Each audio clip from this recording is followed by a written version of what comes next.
Television and its partners, this election situation room. We're live in Osogbo, the Osun State capital. Tonight, 5 candidates who were selected through an independent survey will be talking to millions of people on their plans and how they hope to achieve them. A constructive dialogue is necessary to increase political accountability among public office takers. The candidates are also able to articulate their positions on public policy as well as intimate the people on their style of leadership and problem-solving abilities. This debate is a simulcast running on various platforms across the globe. The local television station, Osun State Radio and Television, and Rave FM are hooked up and broadcasting this program at some point live in Yoruba language. There are set rules and guidelines for this debate. The candidates are aware and they have agreed to those guidelines. This 2-hour debate is divided into segments: security, governance, social development, economy, and of course, fitness to run for office. Before we move in full swing into the debate proper, let's listen to a message from our partners. Here is the convener of the election situation room, Ms. Anna Obi. Good evening. May I join Channels Television in welcoming you to this debate, Osun Decides 2022. On behalf of the Nigerian Civil Society Situation Room on Elections, I join our partner, Channels Television, who has been partnering with us for so many years on the debate. We have come to Osun State, and we are really excited about this debate. This is a humble contribution from the Nigerian Civil Society Situation Room on Elections to familiarize the candidates with their citizens. Is a humble support and solidarity for the people of Osun State. There are a number of concerns that we have, and we are happy to be having this debate this evening. For the candidates, you are all sons of Osun State.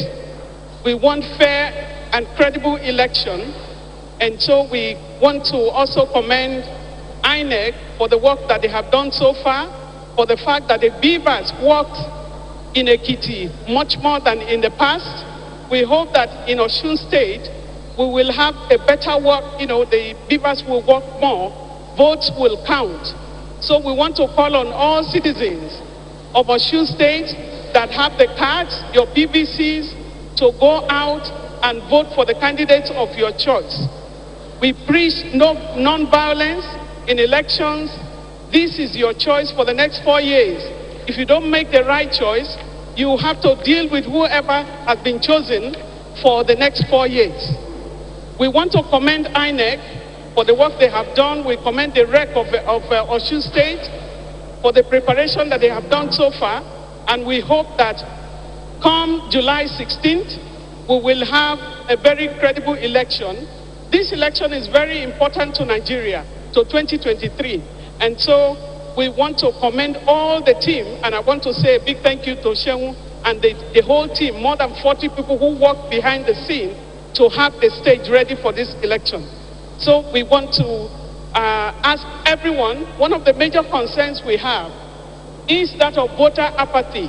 If you have your cards and you are not voting, that is that you have voted already. If you have your participation is your own involvement in the politics in Nigeria, and we need to deepen democracy in Nigeria. I commend all the civil society organizations who have come from far and wide, and those on ground in Osun State who have been working tirelessly for this election to hold. So commendations also go to the citizens of Osun State for all the workforce being on the queue, collecting your PVCs and now ready to decide. I want to say thank you and welcome to the debate. Well done. Thank you so much, Ms. NLB, the convener of the Situation Room. Now for the record, none of these candidates who will be on the podium tonight, all the political party members have seen any of the questions we're asking them. The audience here in this auditorium has agreed to remain silent. No cheers, no jeers, and any other form of interruptions. That way, and most importantly, you can focus on what the candidates have to say. Well, but the exception to that rule is now as I introduce the candidate in alphabetical order, using their political party acronym. Beginning with the candidate of the Accord Party, Dr. Akin Ogunbiyi.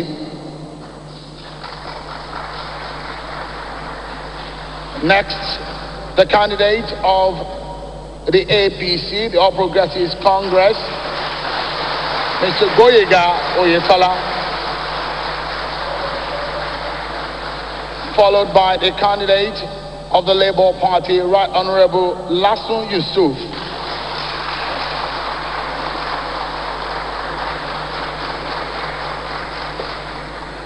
And the candidate of the People's Democratic Party, PDP, Senator Ademola Adeleke.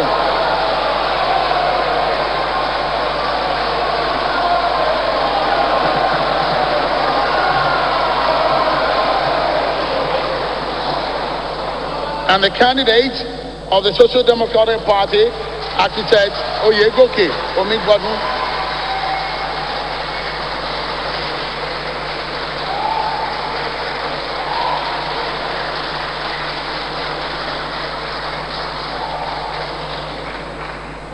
All right, now, thank you so much, gentlemen, for gracing these podiums. Good evening and welcome to the Osun Debate 2022. Now, the exception of the jeers and the clapping is now as we go in earnest to the debate. But before we get into all of that, shall we all rise for the Nigerian national anthem?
Thank you very much, everyone. I'd like to remind you, wherever you may be watching across the globe, that you can follow the debate online.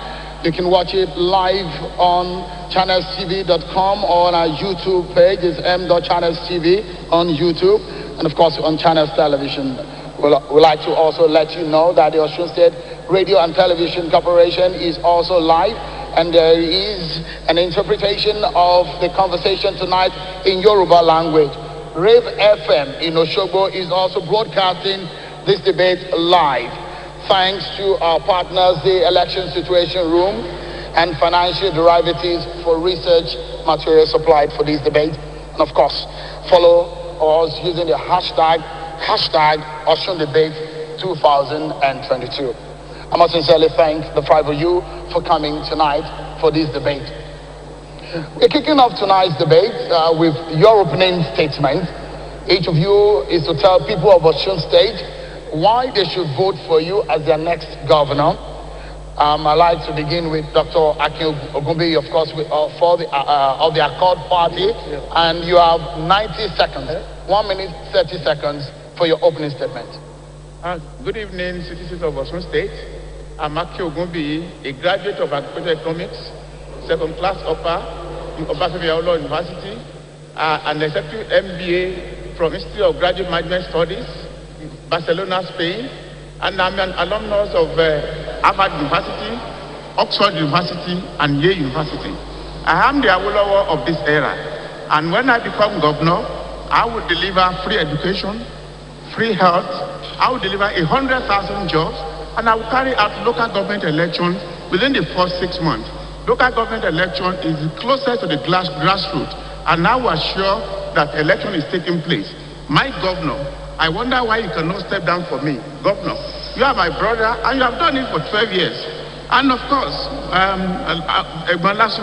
you are the eldest and of course the most popular politician in Osun State. I wonder why you cannot step down for me. And of course, my brother, Senator, you have been a senator. Why can't you step down for Akin Ogunbi, who has had enough experience, who has gathered enough experience? And of course, you should be able to step down for your brother. After all, you wrote my first manifesto in 2018. I'm the founder of Mutual Benefit Assurance, a company that has become a conglomerate, a company that employed 5,000 people, employees. And of course, we have diversified into oil and gas, we are into real estate development, we are into microfinance banking. In fact, Mutual Benefit Microfinance Banking. Ogunbi, your time is up. It's 1 minute 30 seconds. Thank you so much. Mr. Governor, you are next. The APC candidate. What makes you the preferred candidate? Well, the good people of Osun, I'd like to thank you first for the opportunity to serve you for almost 4 years now. I attended early primary school, Iragbeji, Ifeoluwa Grammar School, Osogbo. Then for my first and second degree, University of Lagos. I have 30 years of experience in private sector.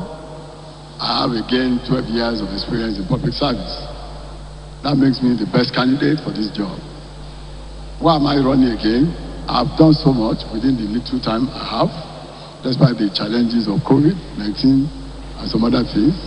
I want to consolidate on what I've done so far and take Osun to the greater heights where everybody will be proud of being, citizens of this state. I want to continue with all my development programs, infrastructure, health, education, security, technology, and a host of other things. I believe 4 years is not enough for me to be able to do so much. If I give me the opportunity again to continue, I believe I'll take Osun to desired heights. God bless you. Thank you so much. Right Honorable Lasun Yusuf, it's your turn. Thank you very much. My name is Sulaiman Lasun Yusuf. I was born in Ilogu some 61 years ago. I attended my primary school in Ilogu, Local Authority Primary School, Bobamu, where I left in 1972. I ended up at Ifeanyi Community High School, where I was a government scholar. I went through secondary school with government scholarship. And in 1979, I left Ifeanyi Community High School with a Division 1. I later attended the then University of Ife, now Obafemi Awolowo University, and had a degree in mechanical engineering. My NYC, my primary assignment was at the Shell Petroleum Development Company Engineering Department in Lagos, where I traveled far and wide in Niger Delta. I later joined the civil service of Oyo State before the creation of Osun State. Since 1993, I've been working for myself, and today I'm proud to say I'm an entrepreneur, an investor, and a farmer. And of course, I do politics too. Let me seize this opportunity to thank the people of Irepo Odun Olorunda Orolu Osobofara constituency for the opportunity given to me to serve them at the House of Representatives for 8 years. Because at the end of the day, I became the Deputy Speaker of the House of Representatives and one of the highest positions anybody can aspire to in Nigeria. While in the House of Representatives, I serve on different committees, appropriation, power, public service matter. And I was also the chairman of the Committee on Constitutional Review. Thank you very much. Thank you so much. Senator Ademola Adeleke of the PDP, it's your turn. Hello, my good people of Osun State. My name is Senator Ademola Jackson Nuruddin Adeleke. First of all, I have to thank you for the support that you are giving me and the one you continue to be giving me. In 2017, I contested for the Senate. I won landslide. In 2018, I contested for the gubernatorial. I won that election. Your mandate was stolen. This time around, I want you to be steadfast. I want you to go all out to retrieve your mandate. I was born 60 years ago, and my father, late Balogun of Ede, is senator of the Federal Republic of the Second Republic, a senator for that matter. And my brother, Esther Nena and Adeleke, taught us anything that you want to do in this life, there must be integrity. A brother, I bring on the table to the Osun people, my good people, integrity, steadfastness, accountability, and of course integrity, like I said before, so that anybody that wants to serve, you must have a fear of God. I have a fear of God. As you have done in 2018, I'm a graduate of BSc in criminal justice, and I want you to go out there, Senator, and vote for me again. Thank you very much. Thank you, Senator. Finally, on the opening statement, Architect Goke Omigbodun, in 90 seconds, please tell us why you should be the next governor of Osun State. I thank God for this opportunity to be here, and I thank all of you who have been supporting me. Thus far, I cannot thank you yet for electing me into any office, and that's why I believe you should be able to elect me into this office now, and for a number of other reasons. First of all, amongst all the contestants, I am one person that was born here, bred here, and has all his businesses here. I am one that has the depth, the width, the height of education that is required for this kind of job, with a master's degree in architecture, or let me put it this way, postgraduate qualifications in architecture, business administration, geographical information system, education, and estate management. That cuts across so much. Very easily I will be able to analyze issues, and having been in and out of government several times, and I have remained in Osun, that tells you that I am committed to Osun. I believe in Osun, and the Osun project must be taken to higher heights. I believe so much in the Osun project to the extent that everything that I have been doing for some time now is located in Osun. So with that, I want to invite you that please come 16th of July, do not sell your votes. That's a critical thing I want to pass across. Don't sell your votes. Put it where it pays best. Give it to Goke Omigbodun. Thank you so much indeed, everyone, for the opening statement. We're done with that. Then we'll dive straight into the issues confronting us as a nation. And then particularly in Osun State, security will be a good starting point. And I guess we agree that we should start with security, isn't it? And this is going to be a general question, and we have 60 seconds to respond to it. What is your plan for security in the face of the seeming daunting challenges facing us? I'll begin with our party candidate. Thank you so much. I will collaborate with all security agencies in Nigeria. The police, they are the ones that can prosecute, they can arrest and prosecute. I will work closely with Amatekun. I will actually enhance the capacity of Amatekun by recruiting more into Amatekun, and I will recruit from local areas so that they can effectively police the state. I won't allow Amatekun to carry arms because it's against the Constitution of the Federal Republic of Nigeria. The collaboration will support with technology as much as possible to ensure that at least all our areas are well policed. Again, we will ensure that all the KBACs, they at least will have one Amatekun guiding them. So at least if you have create physical deterrence against any risk of attack. Thank you. All right, thank you. Mr. Governor, your turn. Thank you very much. In the first instance, Osun remains the most peaceful state in Nigeria today. We have the Joint Task Force, which takes care of issue of banditry, kidnapping, and armed robbery. You recall that since the inception of this administration, we don't have serious cases of armed robbery, kidnapping, and banditry. The force is doing very well. It's been supported by logistics in terms of vehicles and other logistics. Again, we are collaborating with the sister states on the issue of Amateku. We form it together, and it's very, very effective. I believe if it is possible, they should be enhanced by way of giving them, arms to be able to deal decisively with armed robbery and kidnapping. Again, we try to integrate the local system, the hunters, into the network to the extent that they collaborate with Amateku to ensure safety of our environment. Honorable Yusuf. Thank you very much. In the short run, because on security matter at the state level, you can only address it in the short run, and I'm going to come back to that. I'm going to develop a robust system for community development association. Let me state at this point that I commend the Southwest Governor for setting up Amateku. So when I set up a robust community development association, when I become the governor, inshallah, they will work together with Amateku to majorly do one thing: collect information, intelligence information, so that they can pass on to security agents.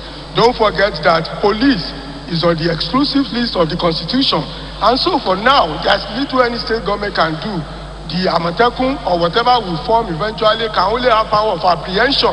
They cannot arrest. So community development association that is robust, that is going to collaborate with Amateku to collect data and intelligence information to pass to security agencies. That way we go, that's short run. Long run, we have to amend the Constitution to make sure there is state police and local police. All right, thank you. Senator, what's your plan for security in the face of the daunting challenges facing us? Thank you very much. As an expert in security, my plan is to make sure we have all the right equipment for our police. Despite the fact police is being controlled by the federal government, that doesn't mean. But in my state, in Osun State here, I will support the police by giving them equipment and, of course, giving them gadgets, surveillance. That is why I asked, Governor, the other time that our helicopter, we need it for surveillance. We don't know where our helicopter is, and we want to know today, because the Osun people have the right to know where our helicopter is. So, of course, when I was in the Senate, I passed a motion of committee.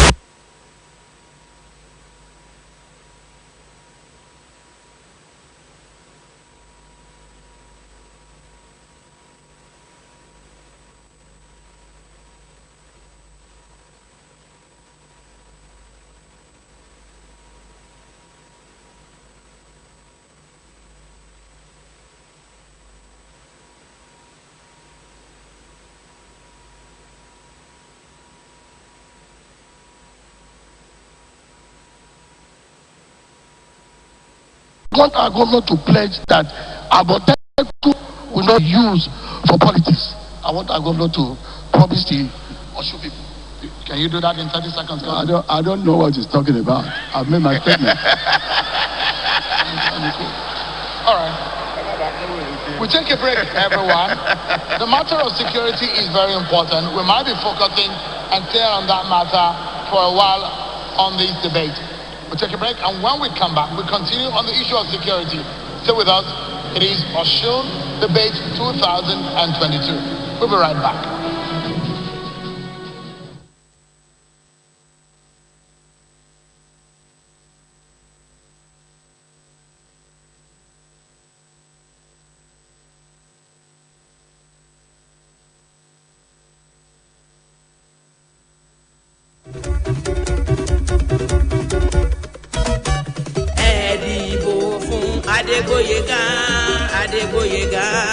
Adégbóyèga ẹ dìbò fún Adégbóyèga nípínlẹ̀ Ọ̀ṣun nípínlẹ̀ Ọ̀ṣun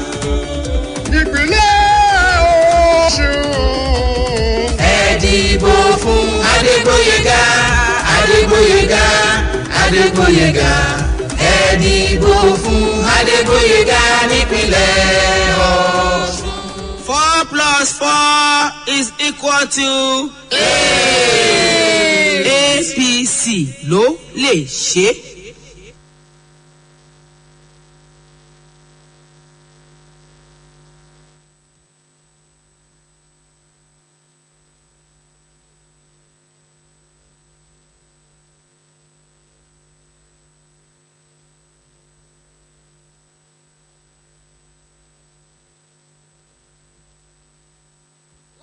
láti ṣe àfihàn white flower eré òde òyìnbó sí èdè yorùbá fún ìgbádùn yìí agbẹjọ́rò Dante Cruz àti aya rẹ̀ ló ṣèkóńgẹ́ ikú òjì lọ́wọ́ àwọn agbanipa látàrí ẹ̀rí ìwà àjẹbánu èyí tí ó ń tọpinpin lórí gómìnà Julio Andante àti ọmọ rẹ̀ ṣùgbọ́n orúkọ ọmọ wọn lílì yọ ní ọjọ́ náà ta ló pa mòfin ọ̀hún kí ni padàbọ̀ lílì sílùú Andante white flower yóò mọ̀ wá sójú ìwòran yín lórí ìkànnì ST Yorùbá lóṣù karùn-ún yìí láti ọjọ́ ajé sí ọjọ́ ẹtì dédé aago 8 àṣálẹ́ lórí ìkànnì táwa yìí ST Yorùbá ọmọ káàárọ̀ òjíire.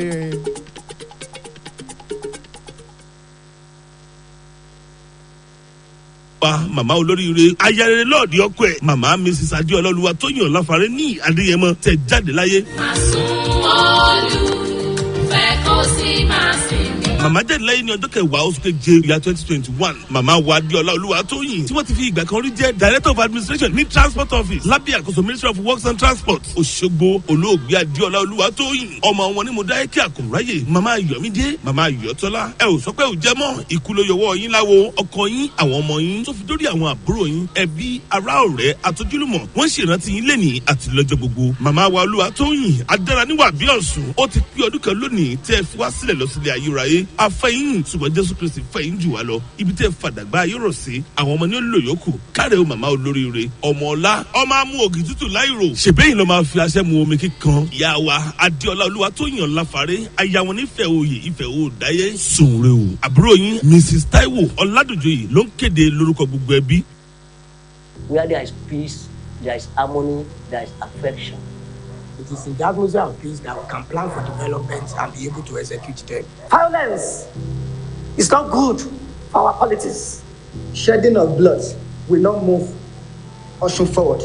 And if there are areas of differences, let us find peaceful means of resolving them. To ensure that there is peace everywhere in the state. Do our campaign in a peaceful manner, and we shouldn't be warning over people who want to govern. I'm telling our people to be calm. We want peace in Osun. There's nothing anybody could achieve by employing violence. Please maintain peace. We will also conduct ourselves in a peaceful manner. I use this opportunity to urge you to cast your votes in peace and harmony. You're supposed to serve the people, so you can't but, ensure you don't have any violence.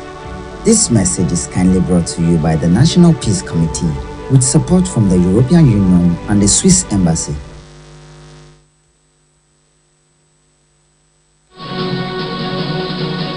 Thank you so much, everyone, for staying with us on Osun State Governorship Debate 2022. 5 candidates are on the stage, and the issue of security is what we've been discussing before we went on that debate.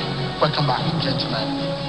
We're staying on the issue of security, and I'd like us to begin on the issue of cultism.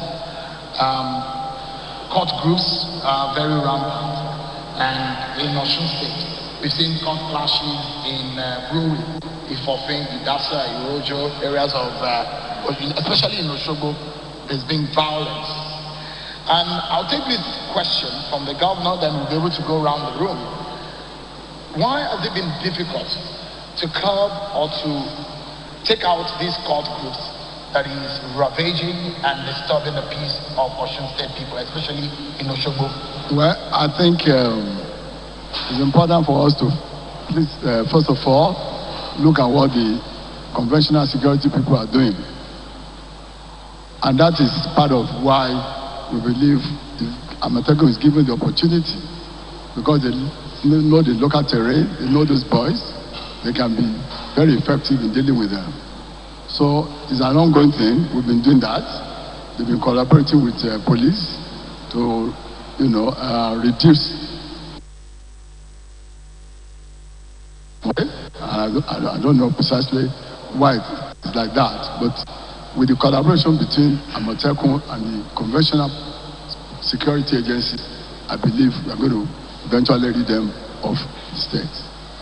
Dr. Akinwumi, how do we take out these cult groups and the violence in Osun State? A minute.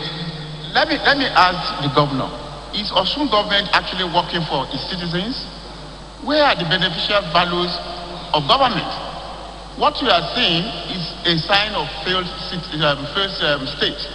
If you have an arbitrary endowment and we cannot create jobs for these youth, you have youth unemployment and you can't create jobs for them, they will have to look for something else to do. So cultism is part of failed state. If we are going to curb it, we must be able to provide adequate jobs for them. And I pledge, when I become governor, I will create 100,000 jobs through agriculture, through industry, through our mining. I will structure a good investment plan for our mining so that our youth can have good jobs. Again, if you look at the mining as it is today, we have not been able to take advantage of the presidential artisanal miner initiative in Osun. So when I become governor, I will ensure that is done so that it will be restructured. We're going to partner with internationally reputable mining corporations. All right. Thank you. Honorable, how do we take out the court groups? Thank you very much. When you talk about courtesy, you can only take out something you understand the working system, something that is not amorphous. So since I'm not a courtist, I don't know how courtists are defined. I don't know how they are defined. But what I will say, because you can't take out what you don't know, but what I know is that violence is prevalent in our society because of the fact that we now have that age group of people with low esteem, no hope for better life. They don't care about their living again. And it's born out of one, poor education, poor parental background, non-existence of economy, and the hope for future is dimmed. Once you are able to solve these problems, then definitely there's not going to be violence. I can only answer a question on violence. I can't answer a question on courtesy because I don't know who a courtesy is. So what I'm saying in a sense is that you must develop an environment with people with good education, very good esteem, low esteem everywhere. You see people sagging their side. And let me tell you one bitter experience that I had this afternoon. I went to Ede to go and do a campaign. Somebody just jumped in front of my car and he said I should give him money. He created a scene and he stopped me for 45 solid minutes. He wanted me to give him money. One area, but Ede, not quite 3 hours ago. So how do you say that? All right. What do you say about that? Honorable, yeah, thank you so much. Senator, it's your turn. How do you take out courtism and these court groups and the violence that they're perpetrating in Osun State? 1 minute. Thank you very much. My brother here is talking about Ede because I'm from Ede. It happens to me in Ilobu. It happens to me in Ilobu too. Hello? It happens to me in Ilobu. Everywhere you go, it's everywhere. Because there's no job, they are not educated. The government wanted to give a job. They ask people to come and pay for the form. How can you be asking people, the poor people already, that are looking for a job, to come and collect the form and they pay? You announce 30,000, jobs that you're going to create, that you're going to have. 1 year, later, only 1,000. Is that fair to the poor people? Why are we collecting money from them?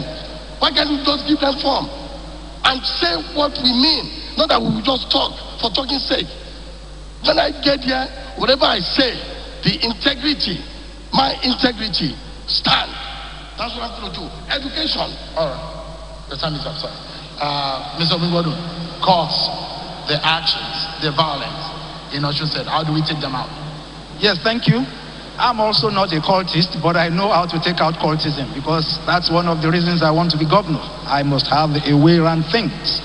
And when I was mentioning the other organizations that I would involve the other time, because of time, I could not mention the OPC.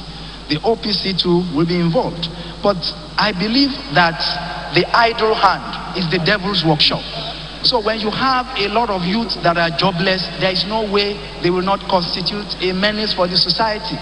So that's why beyond the electricity that I said I'm going to put into Osun, that will make many more jobs to be more functional, beyond the job creation hub that I said is going to be in the similitude of the one in Silicon Valley, I also have certain things that I put the acronym of MAT on: mining, agric, tourism, technology. By the time you have all of this, there will be only one thing left for me to do. I see cultism like a puddle of water.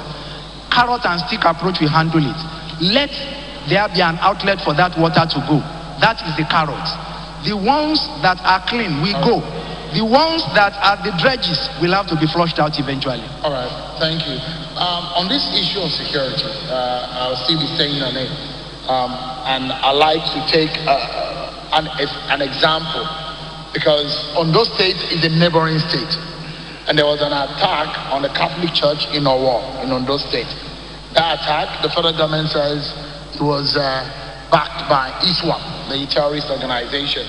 Now that is a neighboring state. That should send a signal to a state like Osun State. Now the thinking is that those who want to be governors of Osun State should start thinking of how they will not allow such a thing to happen on their own soil. Now the governor of Zamfara State has said people of the state should defend themselves by obtaining weapons. I'd like to begin with you, Dr. Akinkunmi. Would you subscribe to such approach in fighting the terrorists or any form of attack or violence in Osun State? Subscribing to people of Osun State arming themselves with weapons. 1 minute. It's unfortunate where we have found ourselves. And of course, it is not right for anyone to go against the constitution to carry arms. But aside from not carrying arms, when I become governor, I will make surveillance more critical and more important. I will treat surveillance as a key to curbing the menace of kidnapping, banditry, and so on. But most importantly, we can work with police, empower them, give them capacity, and collaborate with them the more. And along with Amotekun, somebody mentioned OPC. Yes, OPC is there. And of course, local hunter. If you have the intelligence beforehand, you'll be able to deal with the issue of banditry. Intelligence is very critical, and the only set of people that can work on that is Amotekun with our KBACs. I emphasize, our KBACs will have a role to play in the issue of risk management. All right. So I'd like to give you a follow-up on that. Would you be subscribing to arming? Asking, for example, you subscribe to Amotekun and OPC operating effectively, but would you be subscribing, giving them weapons to be able to do their jobs? I will not give them weapons because it is against the Federal Republic of Nigeria Constitution. But if they can tinker with the Constitution, yes, that will be an ideal. But as long as they have not changed the Constitution, I will not do anything illegal against the Constitution of the Federal Republic of Nigeria. All right. The APC candidate, Mr. Oyetola, would you subscribe to arming the people of Osun State to defend themselves by carrying weapons? No, that will result to anarchy. I won't encourage that. I won't encourage that. But I'm of the opinion that it is not out of place for the Amotekun people to be able to carry arms. I think, given the fact that they tend to look for opportunity of having kidnapping reduced in a state, it is important for them to carry arms. I mean, what is the essence of you following a kidnapper to the forest? At the end of the day, you can't arrest or you can't, apply weapon. So I think it's not out of place. Although legitimately, I mean, they won't carry arms until they have been asked to do so by the law. But I think it is something that is desirable. If we don't have state police now, the Amotekun should be encouraged to really carry arms. Honorable Yusuf, your own solution. Thank you very much. First and foremost, I offer my condolences to those who lost their lives in the Owo attack. Very unfortunate. But while I was answering one of the questions in the past, all of us are just diverting attention from the fundamental problem of security in Nigeria. And what it is about our constitution. Once police is on the exclusive list of the constitution, there is little we can do. It's only police that has power of arrest, and it's only police that can prosecute. What am I saying in effect? I said I will develop a community development association robustly to work with Amatekun. The most potent part of security is intelligence gathering. You must have intelligence information about people who live in the environment. Nigeria has the most porous borders everywhere. People cross over into our country just anyhow. So we don't even know how many we are. So all these things are attached to security. We don't know how many we are. People just enter Nigeria in droves. So Community Development Association working closely with Amatekun and developing a very sound, solid, intelligent gathering system. So I'll do a follow-up on that. I'll do a follow-up on what you said. You're talking about the Constitution and fixing the Constitution. I think if you were elected a governor, how do you do that? Yes, I will have to first of all speak with my colleagues.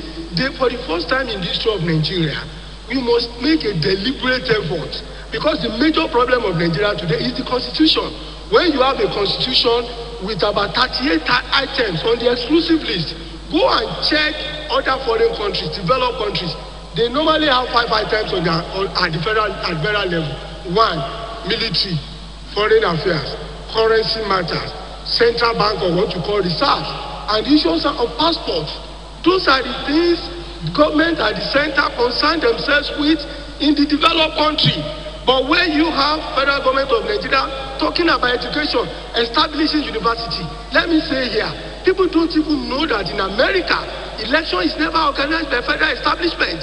It's organized by the state government. So the major problem of Nigeria as a country is the Constitution, based on the fact that 38 items or more are on the exclusive list. Even the concurrent list you are talking about, when states is even allowed to make laws, when your law is inconsistent with the federal, it goes to nullity. So it's about Constitution. All right, thank you. Senator, it's your turn. Would you be subscribing to the people of Osun State defending themselves by obtaining weapons? Well, it's just a pity. They don't even have the money to buy the weapon anyway. They don't have the money. Well, I think when I was in the Senate, I developed what they call, like I said before, community policing. When I was growing up in Ede, you have what they call neighborhood watch. Neighborhood watch, they know each other from door to door.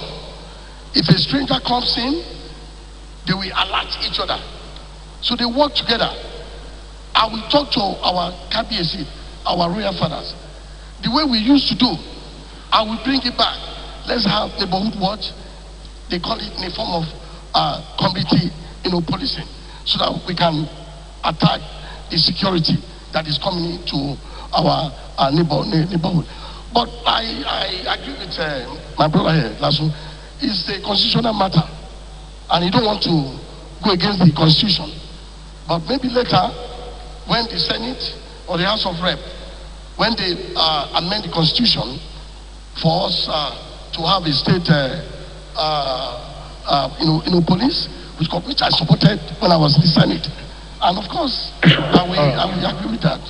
All right, Architect Domingo, it's your turn.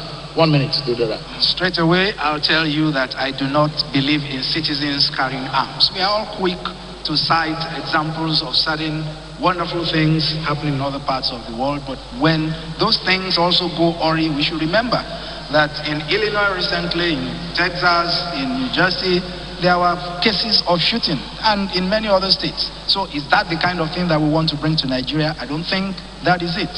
Rather, I also agree with those that believe that there should be devolution of powers. I've always been a voice screaming for the devolution of powers, but who will hear the voice of one Gokiomi Godu, who is just in one corner in Oshobo? But if I become governor by God's grace, or do I say when I become governor by God's grace? 1 of 36. Then when I say let there be devolution of powers, it will be Governor Gokiomi Godu has called for the devolution of powers. And then the people will be able to do what is necessary for us to have community policing so that everybody can feel safe without carrying arms. All right. We might be entering into a fluid discussion on the issue of security before the top of the hour, but I like the opportunity for the candidates and the state to be able to clarify a few issues in relation to security, especially as it concerns the election. There are fears about the possibility of violence, and there are already people talking about the violent-prone areas as we go into the election. But let me ask a specific question to the candidate of the PDP. I'm not sure, I don't know if you've seen videos that surfaced online about some of your candidates in your party. One allegedly talking about using bomb to repel those carrying guns. Another one staying in a viral video talking about the opponents being stoned. As you stand on this stage today, this concerns the security of the people of Osun State. How would you address your supporters and the members of your party in relation to possibility of violence and a peaceful election in Osun State? Thank you very much. Everybody know our family. Very peaceful family. We don't disturb anybody. We go our own way. We preach peace every day. Let me tell you a story.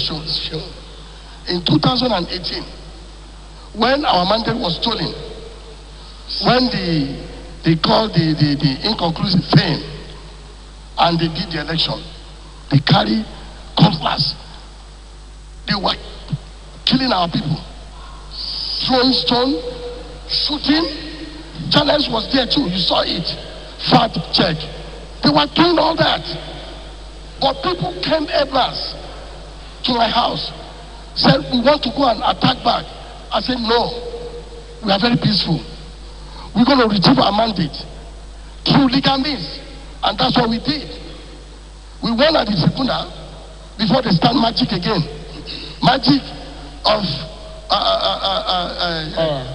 Thank you so much, Senator. I'm sorry, Osun. I'm sorry. I don't know, Mr. Governor, if you... Let me reply. I think you stayed dreaming up to now. You pursued your case to the Supreme Court and you lost. And that's the highest court of the land. So the idea of you talking about stolen mandate, I don't know where your mandate is stolen. The court has decided precisely who wins that election, and it is me. So please, don't say that. Again, I take exception to Agogubi's reference to the state as failed. The indices are clear. The state is doing very well by any standard. So you say you want to create 100,000 jobs. It's theoretical. I've created several other jobs through industries, through mining, through agriculture. Several of them that you can't even quantify. So for you to say I'll create 100,000 jobs, how do you do it? Yeah. So don't ever refer to this state as failed. If it is failed, you will not be contesting today. That's the truth. Go ahead, Dr. Ogumi, if you may. Yes, I say it emphatically that the state has failed because there is nothing that you have done to diversify the economy of the state. There is no, the only job you created for the youth is factory. You created OES for graduates like you, like myself, who graduated from school, and the only best job you can create for them is OES job. What is the state of the schools now? Where are the roads? Are you saying that one flyover in 12 years is sufficient for infrastructure development? Come on. Sorry, please. So you want to respond to that? Let me put the record straight. Right. I've constructed well over 500 kilometers of roads across the state. I've constructed well over 500 kilometers of roads across the state. In my...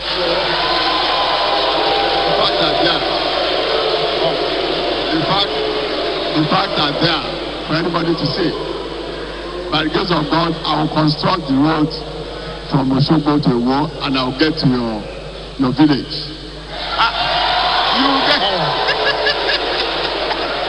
All right. Gentlemen. You say you have constructed 500 kilometers of road. And it is during election that you remember to patch the road from Osogbo to Iwo. When you go to Ada, you stop. Why have you not constructed it in the last 4 years? Why wait until election time to deceive people? All right. Because we're focusing on security, and I'd like us to go on a break before we go. There is also a direct question. You'd like to respond, please? Of course, yes. You are talking about political violence. Absolutely. And everybody is missing the target. Most politicians perpetrate violence before, during, and after election because their private life is not well defined. A human being must be defined by your public appearance and your private life. If you have a solid private life, what do I mean? Outdoor, they will call it a second address. If you know if you go to election and you fail, and you have a job to return to, you can cause violence. Look at me. Can I call for a violence in Osogbo, for example? When today I am probably, unquestionably, I'm the only highest stakeholder in Osogbo economy. So if your private life is solid and you're a politician, you won't cause violence. It's because people don't have private life. That's why they cause violence in politics. And let me tell you this. We are just beginning to rise up to what is called politics and democracy. Politics and seeking for public office is a job interview where you'll be able to come out to tell people who you are, what you are in your private life, and what you are going to do for them. All right, we'll do for a break, gentlemen. We might be able to rest the issue of security for now and go into the economy, the debt profile of the state, and how those who are seeking the #1 office will handle that crucial matter. We'll take another break and we'll be right back. Stay with us, everyone.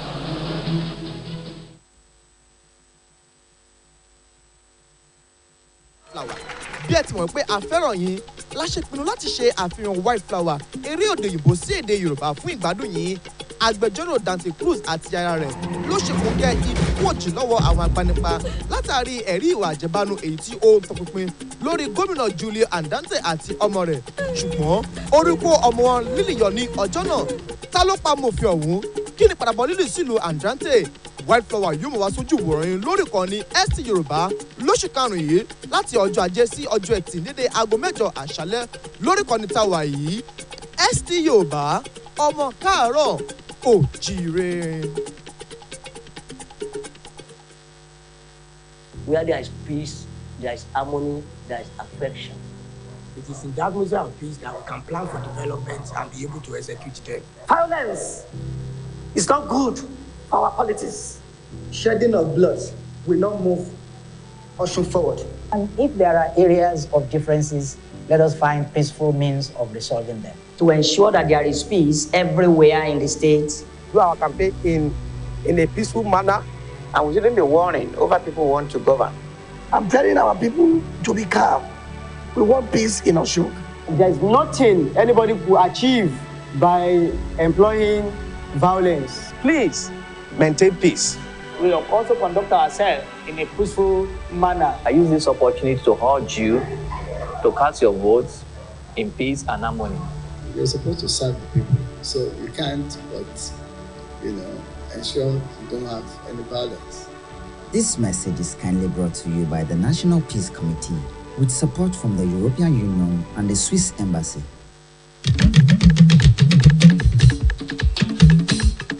Ìpínlẹ̀ Ọ̀ṣun lápapọ̀ ó tún ti yá. Ká dìbò fún iṣẹ́ àkàlẹ̀ ẹ̀kan sí. Kí gbogbo iṣẹ́ tó ti bá bọ̀ kó lè yọrí.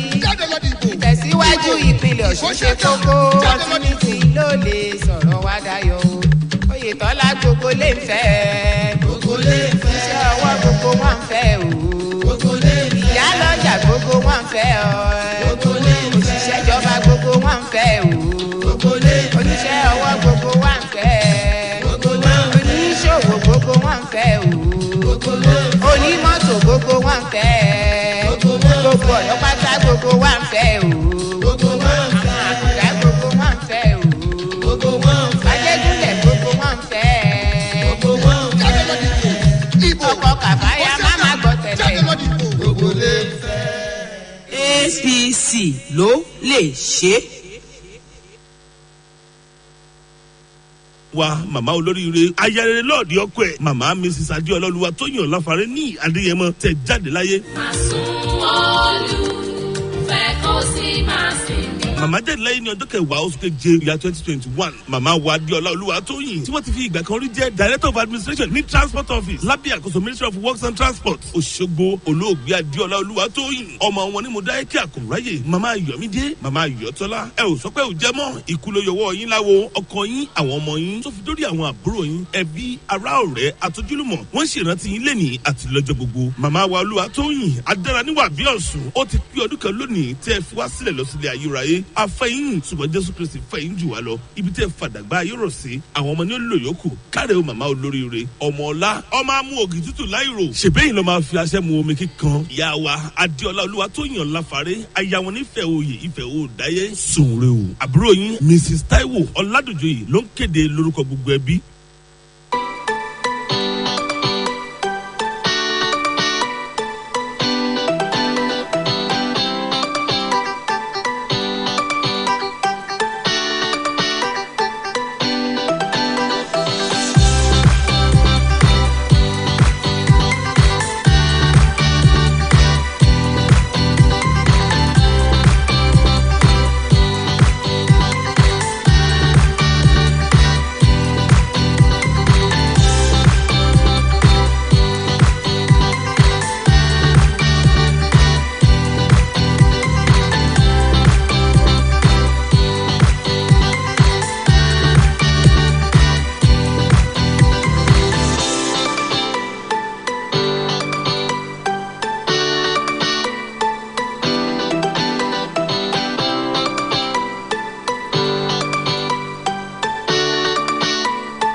Thank you so much, everyone, for staying with us.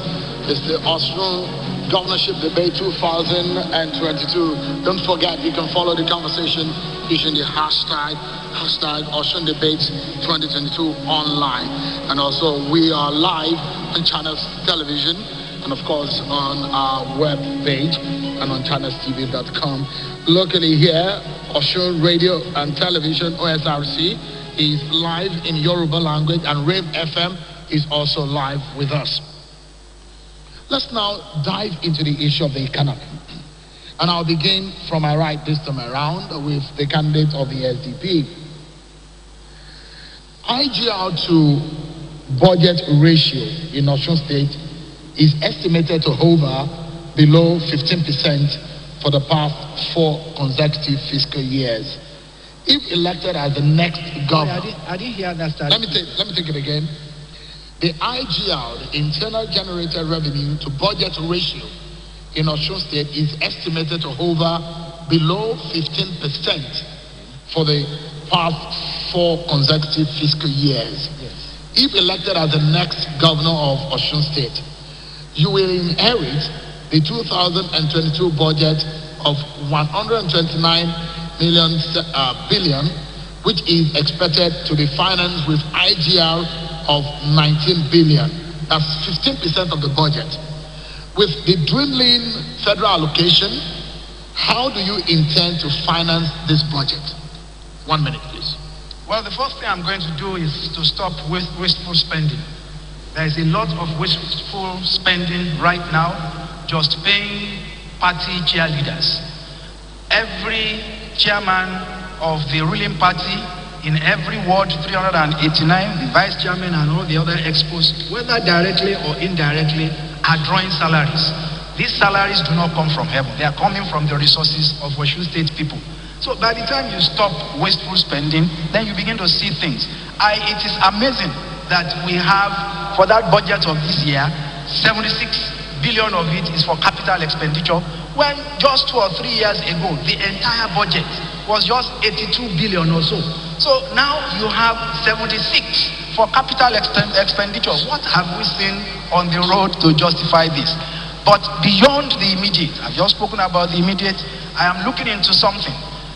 within 3 years, I'm going to make sure that we have an oil palm plantation. Let me explain this very well. I just discovered by accident that crude oil sells in the international market for $103.76, $103.76. But I discovered that palm oil sells for 149.6, same per barrel.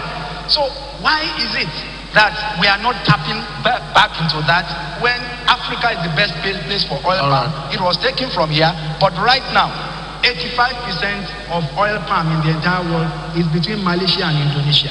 Osun is going to take its position back within 3 years. Senator, same question to you. How do you plan to fund the budget with the state of the next budget with the state of affairs of the economy of this state? Thank you very much. My people, sorry you. Well, I agree with Aki Okubi that this present administration is a failed administration, because there's nothing to write home about in terms of economy.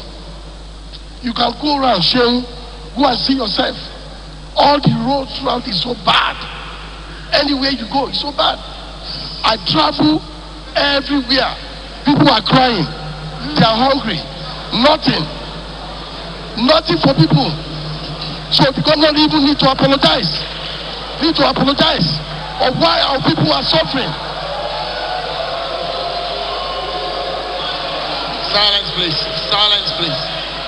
Silence. You may continue, Senator. Well, because I hear the governor talking about paying salary. That is not an achievement. A government is supposed to pay salary anyway. They're supposed to pay salary. Anybody that works must get paid. So that is not an achievement. I will bring investors into our state. I will bring investors. For example, the agri. I will make sure we train our young people to do agri, micro agri, and even help them to grow. And our solid minerals that we have. A lot of people, when they're doing the solid mineral, all the money that is coming out is being pocketed. And we block the loophole where our money is being taken out. It will not happen again. Never again. It will not happen. And I will make sure no more corruption. God help me. Thank you so much, Senator. Honorable. Silence, please. Silence in the auditorium. Honorable, please go ahead. First and foremost, what is a budget?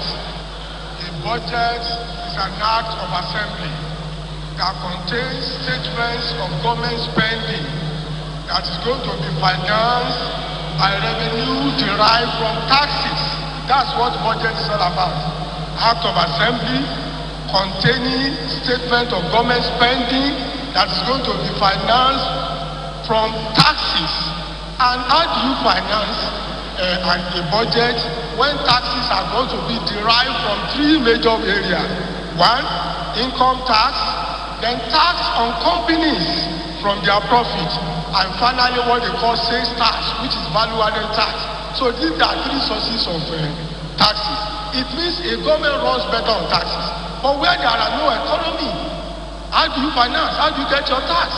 The rate of employment here is about 4%. How do you get the taxes to run a budget?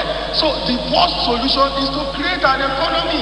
That's the only way you can get taxes, because government runs by taxes. You don't write a budget when you don't have proper tax regime, and you can only collect tax for people who have jobs. You can only collect tax for people who have money in their pocket to make purchases, so that value-added tax can go up. So please, it's a complex matter. People in government don't know how to transit from writing a budget, from collecting taxes, and if they know, they should know that if you have economy, then when people are employed, then you'll be able to finance your budget. Honorable, thank you. The APC candidate, it's your turn to tell us how you hope to finance the budget in the face of the dwindling federal allocation. Well, let me reply, Senator Adeleke. The state is doing very well. I constructed the road. Please go ahead. Silence, please. Silence. Silence. I constructed the major road that passes through Ede to Ejigbo when I became the governor. And you can attest to that. That road has been abandoned for about 20, 30 years. So where is the issue of failure here? Having said that, I think it's important for us to be creative when it comes to financing the budget. You can't rely entirely on tax. You have other means of funding budgets. There are other means. For instance, people will be wondering why I've been able to pay salaries and pensions at the same time as still the infrastructure.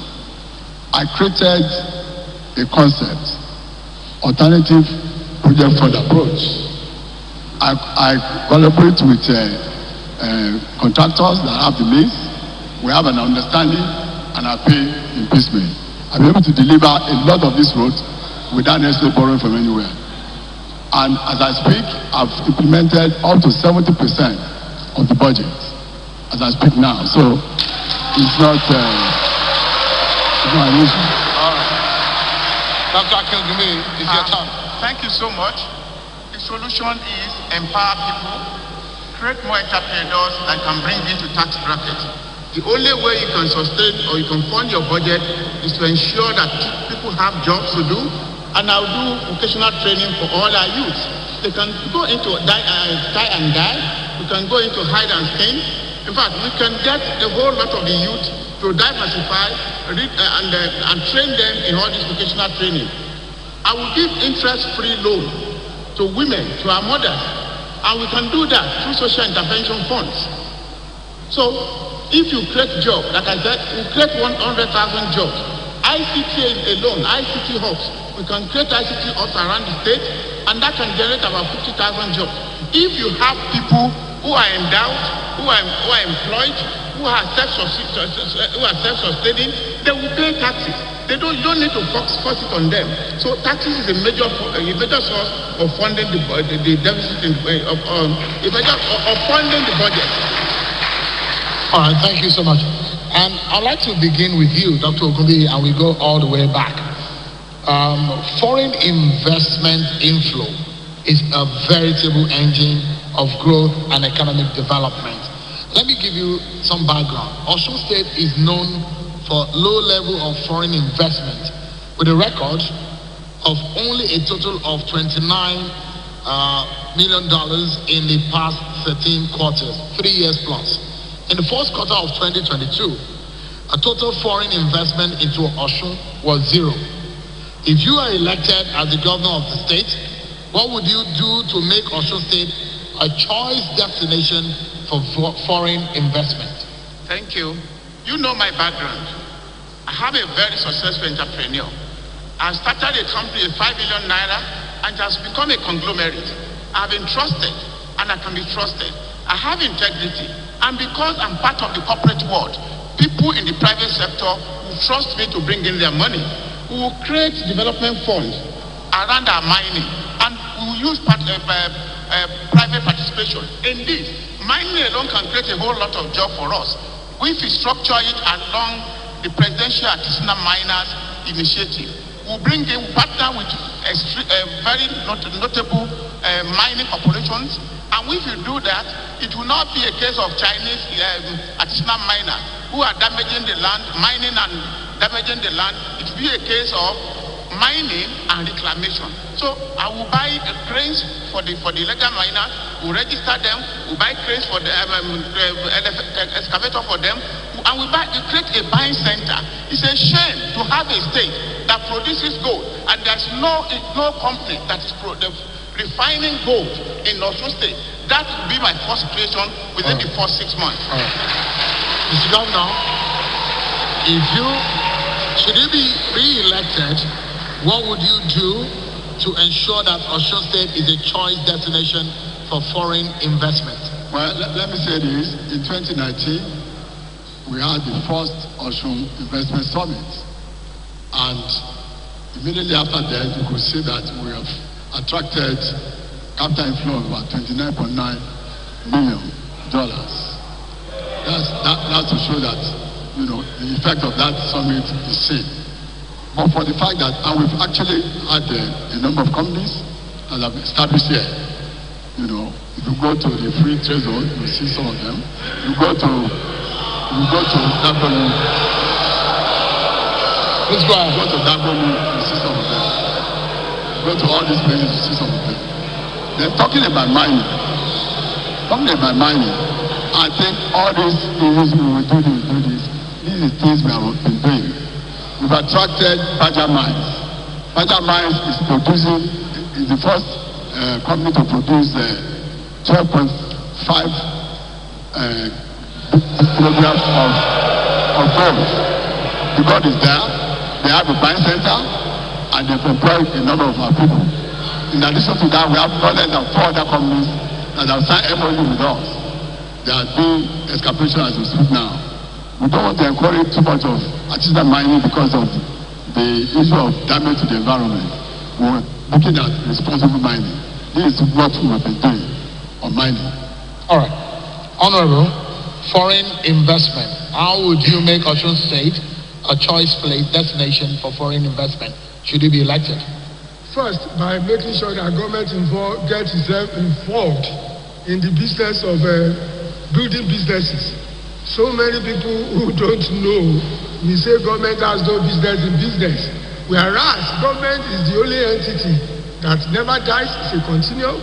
Government is the only entity that is credible. And I wonder when, for the first time, I will do that tonight, when the government said there was an economic summit. Any economic summit in Osogbo that did not involve people like us who are taking risk to invest billions here, it's no economic summit. It's not. You can only have foreigners to come to your environment when you yourself are taking the risk. Nobody is taking any risk. People are just building residential houses. No factory, no businesses, and you want a foreigner to come and start investing his money when you are not even yourself investing. So I will get government involved in doing business. And I've seen this when Mr. Agia Gogomigodo was talking about palm plantation. As of today, I have 500 acres of palm plantation.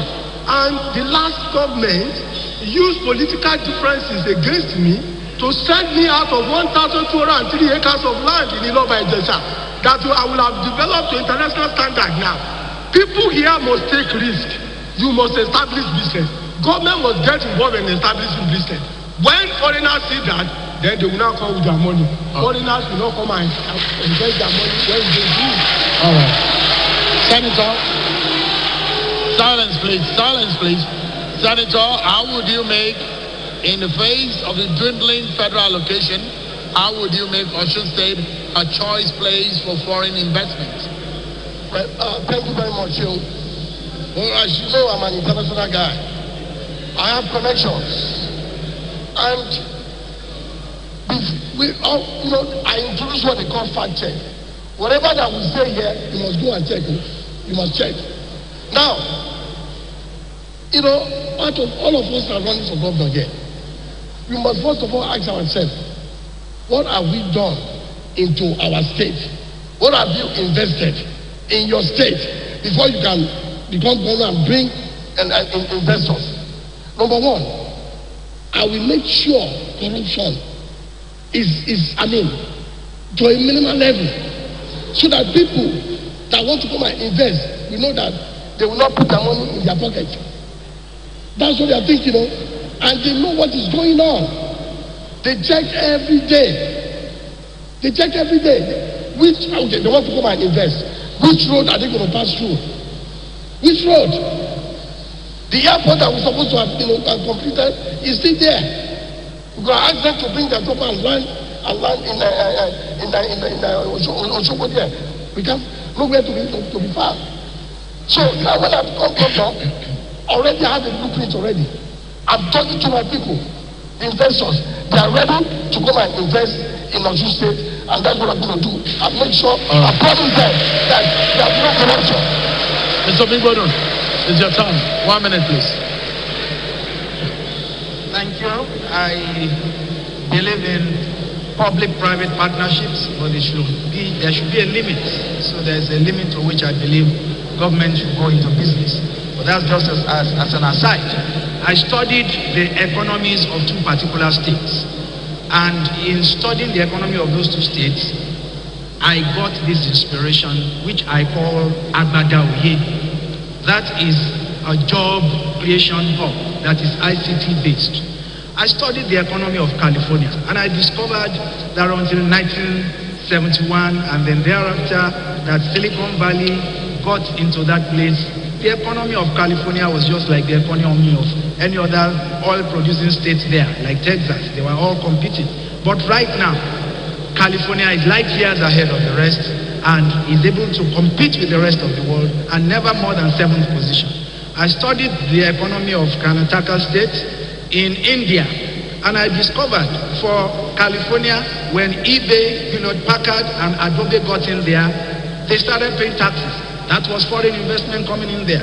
For the other place in Bangalore, Flipkart got there, Wipros got there, Zoomcar got there, Hacker App got there, and all of them just started pumping a lot of money into the place, employing young people, making sure that the economy was stifled, and everything was happening. Then the last thing that I need to mention, because I've mentioned it briefly, is about the oil palm revolution that I need to do. I must reposition the OSICO. There's the Osun State Investment Company Limited. There is the OSIPA, Osun State Investment Promotion Agency. I hardly hear anything about these things. I'm not one of those governors that will say because I don't agree with the previous governor, you just throw away anything he does. I'm going to reposition these agencies. All right. I'm going to make sure they're able to get in. Thank you very much. Before we close this round and go into another break, one important area I would love for us to go into the issue of mining, but it does look like we mentioned it. But let's go into another very important aspect, which is the issue of debt profile and debt financing in Osun State. And I'll begin again with the SDP candidate. So let's take a look at these figures. As at 31st March 2022, Osun State's total debt stood at 175.2 billion. With the current global monetary tightening, it is expected that the cost of debt service will escalate, and this could worsen the current fiscal crisis in the state. How do you intend to reverse this ugly trend, pay off the debt, and meet the ever-increasing state obligations should you be elected? 1 minute. I will just repeat myself and explain more properly. When you have a budget right now of 76 million for capital expenditure and we cannot see anything to justify that, there's something wrong somewhere. So capital expenditure must be used to provide infrastructure. And at the same time, I've said that I'm going to stop all wasteful spendings, just giving party members as cheerleaders money, 10,000 naira a month of Osun State money, whether directly or indirectly. That thing must stop. We've been making so much noise about it. It must stop. And by the time we do all this, I've also spoken about Agbada Oye. All of this will bring a lot of money into the economy. I've spoken about the oil palm revolution. What do we want to do with the money if not to pay all outstanding debts, whether domestic or external, including those of pensioners and workers before they all die off? So those are the things that we intend to do. We'll pay the external debt, we'll pay the domestic debt, and we'll make sure that Osun State has a clean state. All right. Senator, your turn. Well, thank you very much. Well, like I said before, the debt profile of Osun State is alarming, and it's so sad. Looking at 11% of that increment in debt, that is very sad. Because I feel for my people. I feel for my people every day.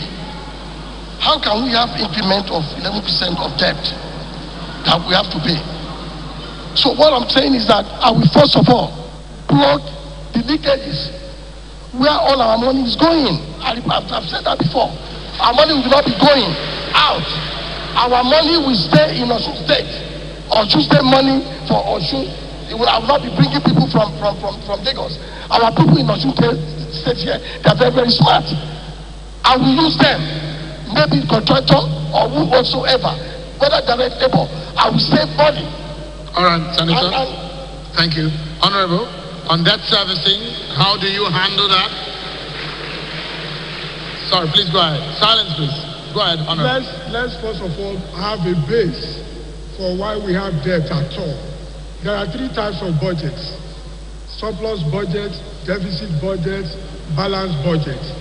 We pile up debt because we have been writing deficit budget for a long time. And why is it deficit budget? Government borrow money to do infrastructure, whereas in proper budgeting balance, you must borrow money to invest so that the venture you invest on can pay back. There's nothing bad in borrowing money to do road, but you have to tow the road.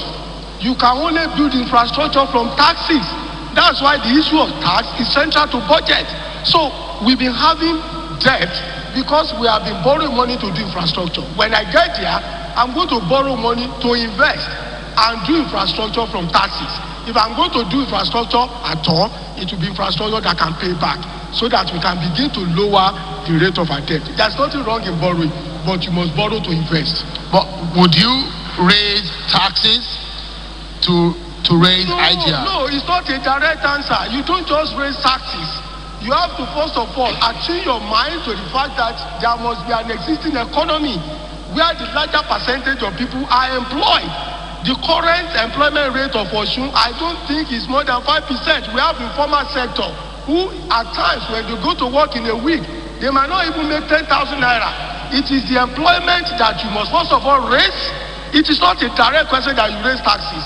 No tax expert will want to raise tax in an environment where the employment rate is very, very low. So I don't talk about taxes just like that. First of all, it is the economy.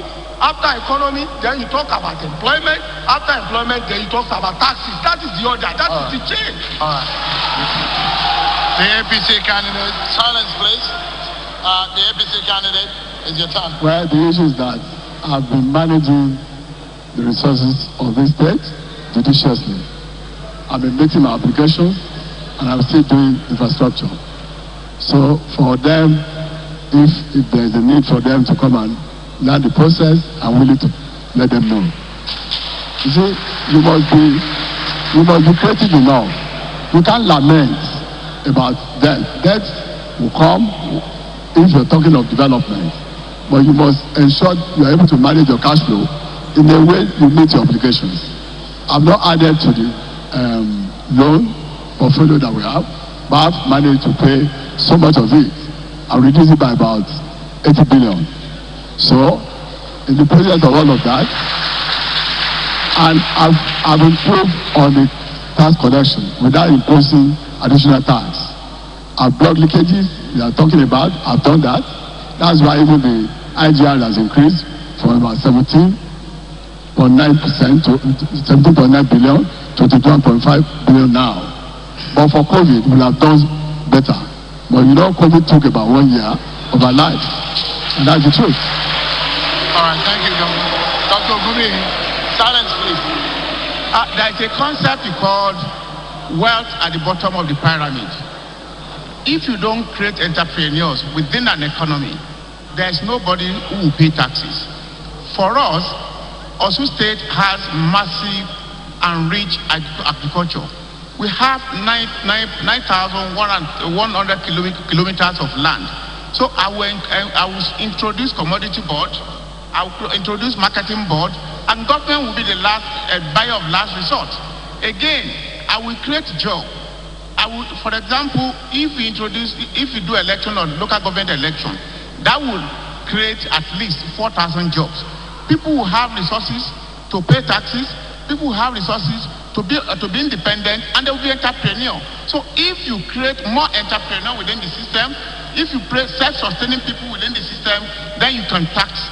Because the only way you can fund your budget is through taxes. There's nothing bad in borrowing. If you borrow, you must ensure that what you borrow is you are able to put it in an investment program that's able to pay back that loan. But the way it is today, they borrow money, they put it in project, and nobody is able to pinpoint exactly what the project is about. Thank you, Dr. Gumi. Thank you so much, everyone. We go for another break, and when we come back, the issue of education and unemployment takes our attention, and we will also be testing the fitness of the candidates on stage for the office in which you stand to contest for. Stay with us, everyone. We'll be right back.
ìpínlẹ̀ Ọ̀ṣun pátápátá arọ̀ wá kí wọ́n jọ kí wọ́n jẹ́ ká fi oore san oore torí Oyètọ́lá ṣe wá lóore ẹ jẹ́ káwa náà fi ìbò wa ká fi san oore fún gọ́vnà Oyètọ́lá lẹ́lẹ́ẹ̀kejì nírọ̀rùn ni wọ́n sì wọlé lógo Ọlọ́run àwa rọ̀ wá olúkálùkù àwa òbí lọ́kùnrin lóbìnrin ká kìlọ̀ fọ́mọ wa kí wọ́n má ṣe ìjàngbọ̀n àfẹ́ ìjàngbọ̀n Ọlọ́run jẹ́ káwọn ọmọ wọn ṣoríire o. Ìpínlẹ̀ Ọ̀ṣun kò ní bàjẹ́ o. Ìpínlẹ̀ Ọ̀ṣun kò ní bàjẹ́ o. Gómìnà àdúgbò Oyètọ́lá ní ọdún mẹ́ta sẹ́yìn ó ti fi hàn gbàgbàgbà pé olótìtọ́ aṣáájú ni ẹni tó farajìn fún ìdàgbàsókè ìpínlẹ̀ Ọ̀ṣun ni olólùfẹ́ àlàáfíà àti ẹni tó ṣe fọkàn tán nípa ìgbẹ́kẹ̀lé pé tó bá ṣe àdéhùn dandan ni yóò múṣẹ a gbọ́dọ̀ máa ṣe èméjì ní àsìkò tá a wà yìí tó bá di July 16, 2022 mò ń rọ àwọn ará ìpínlẹ̀ Ọ̀ṣun pé ká fi wá gbé gómìnà àdúgbò Oyètọ́lá wọlé lẹ́ẹ̀kejì ó ṣe àsìkò fún ìdánwò àbí àgbéyẹ̀wò ní àwáyé àbí ìgbáradì àsìkò fún iṣẹ́ ṣíṣe láti rí pé ìtẹ̀síwájú. Thank you so much for staying with us. Don't forget that we are live on Channels Television and on the local television stations. OSRC and OSRC TV and radio are broadcasting these in Yoruba language, and Raid FM here in Osogbo also are partnering and broadcasting these. So let's get into education. And I begin with Dr. Akin Ogunbi. 2021 WAEC ranking, Osun State was ranked 24th out of 36 states, an indication of deterioration in the quality of learning. If elected as the next governor, what would you do to improve the quality of education and also ensure that education is made equitable and inclusive? Okay, thank you. First and foremost, the state of our schools, I will improve on it. I will recruit more teachers. I will ensure that teachers are well paid. And I will pay the WAEC fee of all students in public schools. I will guarantee that teachers' welfare are taken care of. I will train them and I will retrain them, and I will ensure adequacy of teacher-student ratio. Again, when you look at our schools, primary school is going to be compulsory free primary education. When I said I'm the hour of this era, what I meant is we're going to be enjoying free compulsory primary education, free compulsory secondary education, and the WAEC fee of all the students are going to be paid. And of course, we are going to ensure adequate teachers are recruited for all our schools. Thank you so much, Dr. Akinwumi. Mr. Governor, it's your turn to answer that question. The 2021 WAEC ranking, not the best. How do you ensure that education is made equitable and inclusive? Well, thank you. First of all, we have a quality assurance committee now that ensures that they monitor the activities of the students. I think majority of the problem come from question of truancy. They don't stay in school. If you don't stay in school, you can learn. So it is the responsibility of both the parents and teachers to ensure that their pupils attend school regularly. In addition to that, we are supporting indigent students on WAEC payments and NECO. We've done well, I think, on NECO than WAEC. But the issue is that the issue of absenteeism in school is a major problem that we are trying to curtail by setting up the quality assurance committee that goes round. Then we have Edu Masha that try to do a kind of mentoring for these students to ensure they stay in school. I think with that we'll be able to improve on the quality of performance in WAEC. Honorable Lasun Yusuf.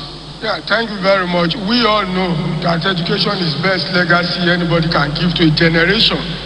I think I'm here today because probably I'm speaking to the world because I'm educated. When I was in the House of Representatives, in the 8 years of that seat, I rebuilt 17 schools, including my primary school and my secondary school.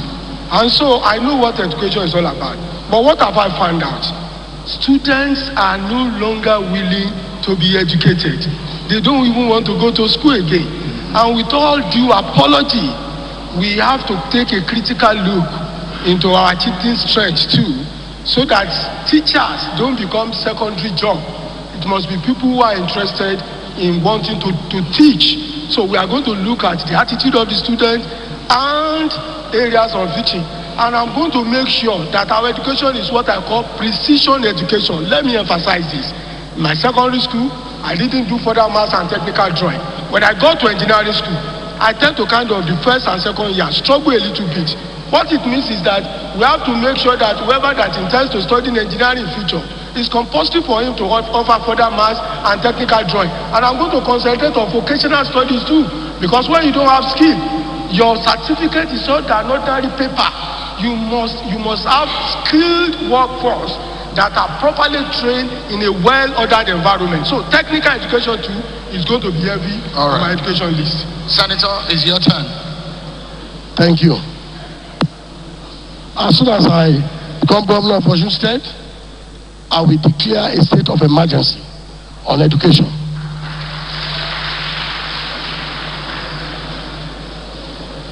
You know why? Because I went back to school when there was education controversy surrounding my education. I went back to school to be a role model to people, the young people, even adults, that it's never too late to be educated. I went there inside the gold. I studied people that could be my grandchildren. I relate with them. But today, I thank God that I'm more educated. I'm ready. I'm ready to rule Osun State. And then of course, the technical school is very important. Not many people that want to go to, school, but you can go to technical school to go and learn handwork, to go and learn carpentry, to go and learn mechanic, and so forth. I will create that too. And then I will make sure, you know what? When we are growing up, we have libraries. You go to any school here, no library. The building is nothing to write home about. You must produce conducive environment for students to be able to learn. All right. Thank you so much. Architect Omigbo, it's your turn. And so, silence please. Silence please. And it has to do with the ranking of WAEC. The ranking of WAEC in Osun State. How would you reverse that ugly trend? Yes, perhaps I should situate that ranking more appropriately, with all due respect, than you have done thus far. We were actually in the 29th position about 3 or 4 years ago, and we are just inching up, and we are among the worst two in southwest Nigeria. When you see the other states that are ranked with us, you will weep for Osun State. 29.6% of our primary school age children are out of school. 10.5% of our secondary school age children are out of school. Now, because I'm an educationist, I understand certain things. That for you to address education properly, there are certain critical things you need to look at. The school plans, the facilities of the school. That's number one. 2, the teachers. Their facilities, their training and everything. 3, the curriculum that the children have been taken through. The students themselves. And of recent, technology has also become an issue. I have spoken about the fact that I need to make sure that the software of Okoimo is brought back. All our school plans are already falling apart. They must be well taken care of. Our teachers are not being well monitored. They are very, very qualified, but they are not being monitored. The curriculum has to be dynamic, and the students have to be encouraged. Because of poverty, many of them are not going to school. They are going to sell things for their parents. That must come to an end. Thank you so much. Because of our time, we might not be able to go into so many areas, but we'll try to coast home now. And let's talk about a bit of politics and fitness for office. I'll begin with Dr. Ogun. These questions may be a bit personal about your personal life and about your background and your stance on politics. Dr. Ogunbi, you are seen and perceived as a very good friend of Governor Oyetola. In fact, the talk in town is that when you wanted to start your insurance company, you went to your very good friend, Governor Oyetola. There are those of your critics who believe that all you are doing is just in support of Governor Oyetola. What do you tell your supporters and the people of Osun State today? Ladies and gentlemen, citizens at home, I am in the race for good. Yes, Governor Oyetola is a very good friend. When I was starting out, I saw him as a senior colleague. I went to him for advice. And today, I borrowed 5 million naira to start mutual benefit assurance. I've built it to a conglomerate. I have 5,000 staff. I've gone to training overseas and locally.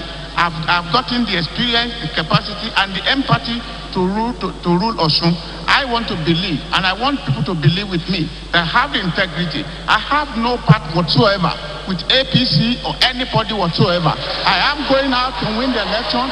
I'm going on to the platform of Accord, and by God's grace, Accord will win. I have always said that the government is not serving the interests of Osun people. Where are the jobs? Where are the industries? Despite the massive and rich agricultural land that we have. What about the mining? What about our youths? Nothing has been done in this area. I asked the other time, is one flyover in 12 years? Is it enough for infrastructural development? Even the one that was done on credit. He says he hasn't borrowed any money. I'm aware that road was flyover was done on credit. Thank you so much, Dr. So I'm not fooling with anybody. I'm going out there to fight for the position, and by God's grace, come next week Sunday, I'm winning it. Thank you so much. Mr. Governor, you were Chief of Staff to former Governor Ralph Aregbesola, and he was perceived to have installed you as his successor, despite the hue and cry within your party APC. But it appears both of you are falling out for some years now. How do you describe what happened between both of you? And how do you explain what some of your critics term a seeming betrayal? Well, thank you. I think I will start from you. When we were doing the debate in 2018, you asked me a question. On single uniform policy, people say they don't want it.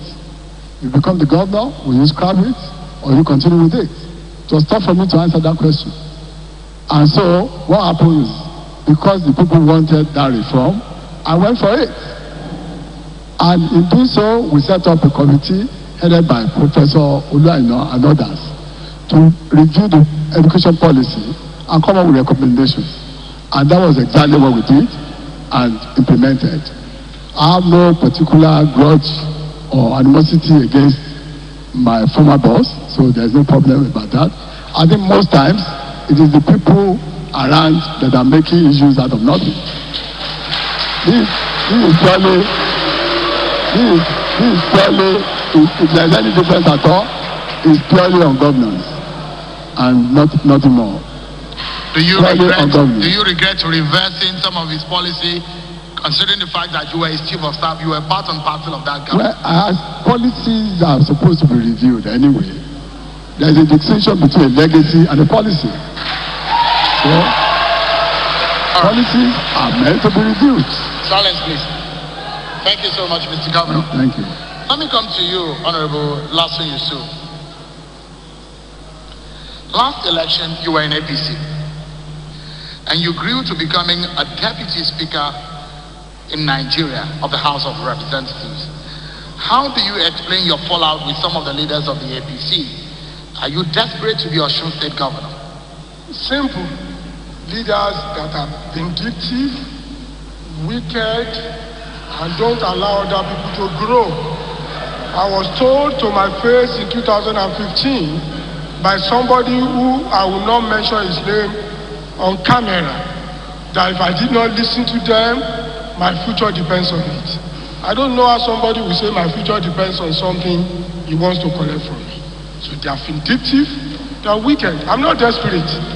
When I lost the primary in 2018, despite the fact that it was surrounded by controversy, people have suddenly forgotten that the issue of direct and indirect primary in Nigeria, in APC, started because they wanted to prevent Lasso to become governor of Osun State. And the fight between Aregbesola and Oyetola is traceable to the fact that I was denied to get the ticket of APC in 2018. They are only dodging. And so I'm not desperate. But this one, I'm going to win it. Let me, silence please, silence. Let me do silence please. There have been a lot of silence in the auditorium, please. There have been a lot of frenzy, especially on social media, since the emergence of Mr. Peter Obi and Senator Yakubu Dati as the candidate and the vice presidential candidate of your party, Labour Party. There is this popular saying, obedient. Now, considering that your party in Osun State cannot boast of such a very good structure politically compared to some others, do you think the Peter Obi effect will help your cause? Sheung, this Osun State, they know me here. Yes, I would like Peter Obi to be associated with me, but the people of Osun State, they know me. Where I have stayed, where I've run for elections, I became the deputy speaker. People call me different names depending on which direction you are calling from. I'm the Ikolaba of Ilobu, they call him Ikolaba. People call me ATM. People call me direct. So everybody, they know me. So I don't need that external fund. Let me tell you, it's delusional for politicians to think there are just 2 people running for governorship. I'm going to win it. I know it. They know it. All right. They know it. Thank you. So, social media, yes, but I've told the nook and cranny of Osun State. Remember when I said in 2018, when I said in 2018 that if I didn't get involved in that election, APC was not going to win. APC did not win. Asiwaju Bola Ahmed Tinubu in 48 hours called me 5 times with Obadiko Rose phone, begged me to come and work with them. All right, thank you so much. Senator, silence please, silence please. In a video, silence please. In a video that went viral, you were seen and heard boasting about the access to pounds, dollars, and naira to prosecute this election. Could it be to buy votes, or for what reason exactly? Well, so here we go again. I've answered this question several times, but I'm going to go ahead for the benefit of my people, of Osun people. Well, I repeat again. What I meant, that first of all, our family is known for philanthropy. We give scholarship, we give people scholarship home and abroad. So, when I was talking about the pounds, dollar, I meant I will use my international connection to bring investment into Osun State.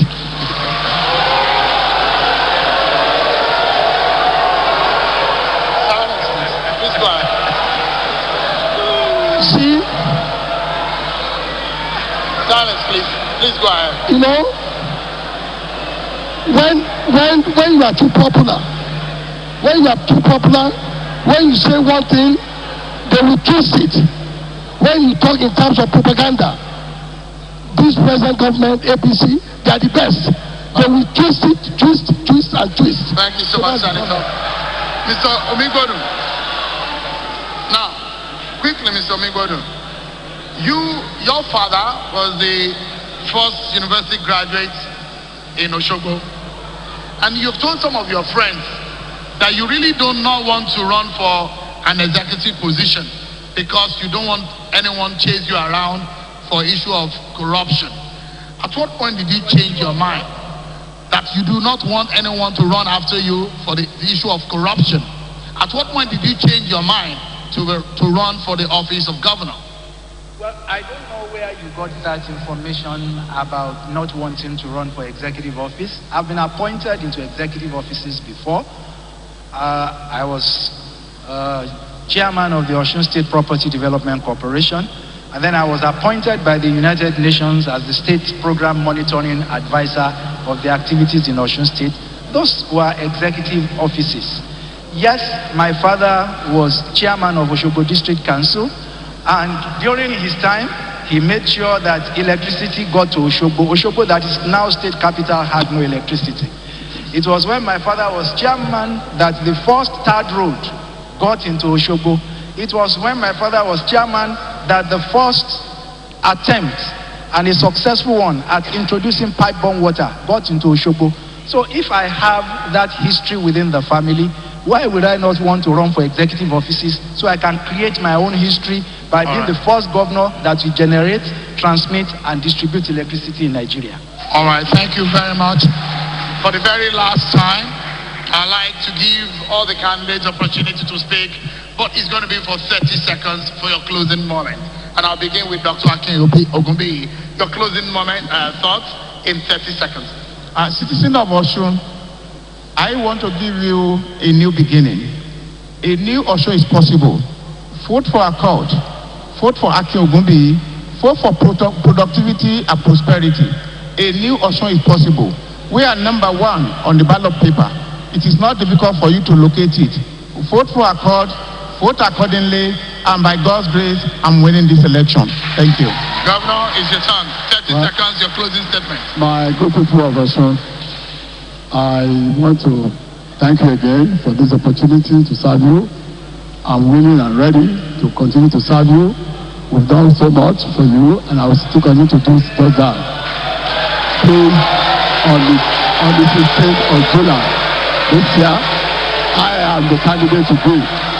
Thank you so much, Governor. Honorable, silence, please. Honorable Lasun Yusuf, you have 30 seconds for your closing statement. Once again, my good people of Osun State, my name is Sulaiman Lasun Yusuf, an engineer, an entrepreneur, an investor, and one of your own, and the candidate of Labour Party. Our logo is the family embossed on the wheel. Vote for me, vote for entrepreneurship, vote for ingenuity, vote for viability of Osun State in the next 4 years. And I promise you, for the rest of my life, if I'm able to get it, I'm going to serve the people of Osun State. Thank you, Senator. 30 seconds for your closing statement. Well, my Osun people, I'm talking.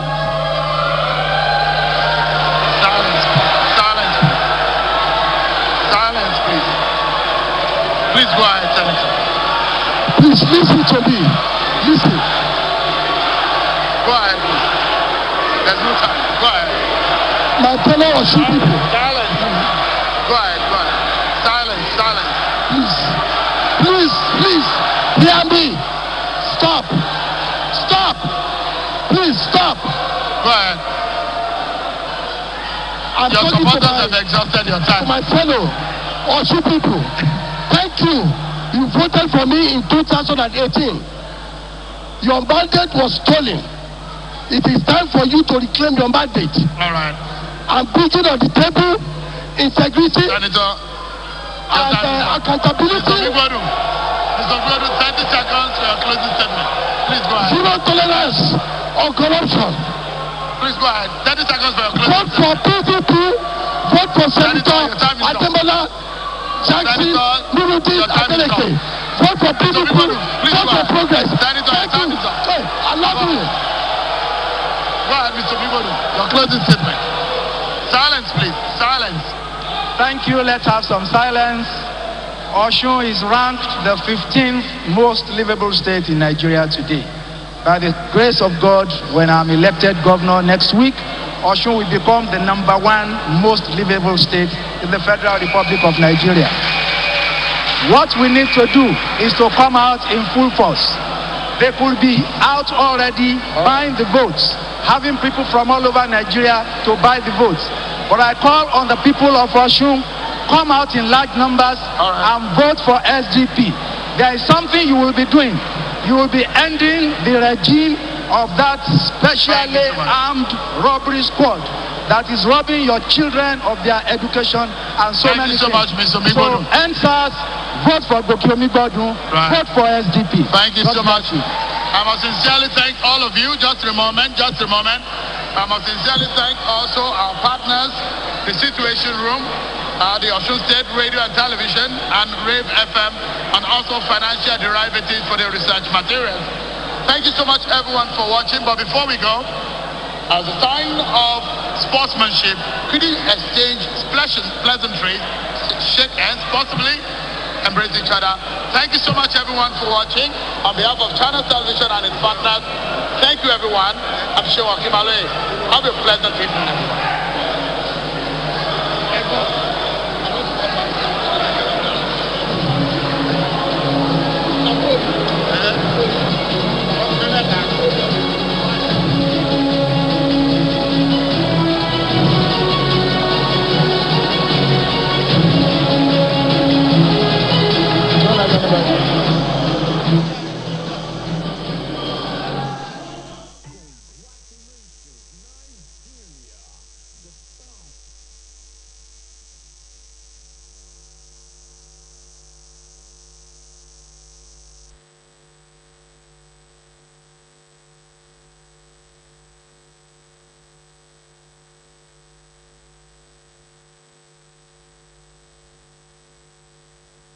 Where there is peace, there is harmony, there is affection.